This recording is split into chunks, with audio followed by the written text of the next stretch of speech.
energy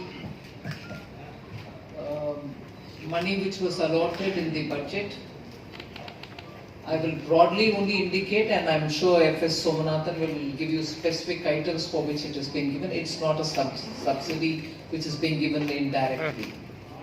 It is clearly on two grounds. One, we have to do a transition from fossil fuel to renewable energy.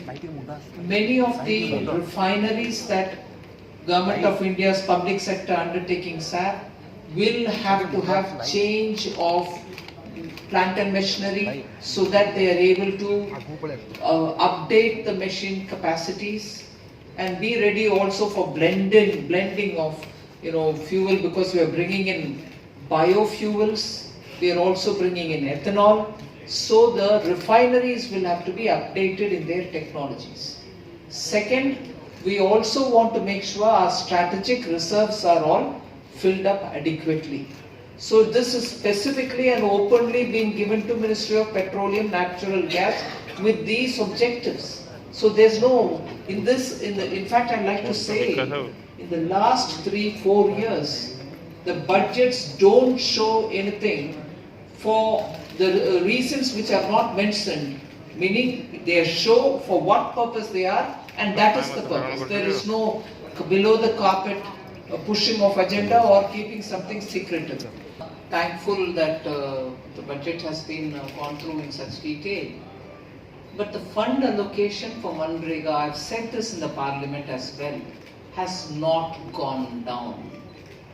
Budget time allocation is one thing, and because the scheme itself is a demand-driven scheme, as and when the demand increases on them, we keep making the provision, and this is proven. You can check the budget of Prime Minister Modi since 2014, 14, 15, 16 till today.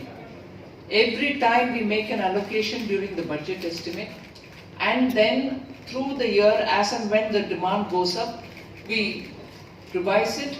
And in the supplementary demand for grants, you always see that we've added some more for Parliament to pass, and therefore fully implemented the Mahatma Gandhi Rural Employment Guarantee Scheme. And this is in contrast with what happened between 2004 to 2014.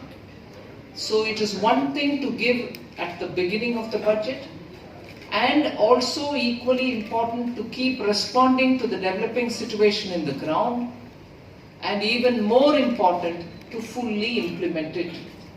I showed the contrast between the 10 years of UPA and the 8-9 years of Prime Minister Modi's government, NDA, where Manrega has been fully utilized by the end of the year. And during the COVID pandemic, you saw it even crossed 1,10,000 crores. So, to look at the budget time figure and say, oh, you brought it down, is not right. It develops as the demand develops, and we keep giving it as the demand develops, and we, end of the year, also ensure that it gets spent. So these are very clear strategies through which we go. I'm sure there are instances from states where sometimes the amount given at the beginning is already seen through, and then there are pending bills coming from them. It doesn't work out clearly. So as and when the demand comes, we sort of give. And as regards rice procurement, I think there is, as regards procurement per se, wheat or rice, we have not at all brought down the procurement.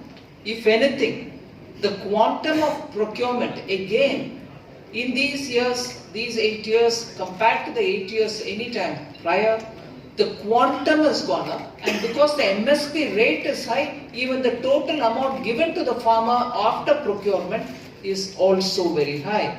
And even better, the MSP nowadays is directly debited or put into the account of the farmer. So no middleman can take away any money which is being given to the farmer. So actual amount procured, the price at which it is procured, without pilferage, the price reaching the farmer, total amount spent on procurement are all high now. So you can be sure that there is no coming down of these figures. Mr. Subhash Bhanti from the Telegram.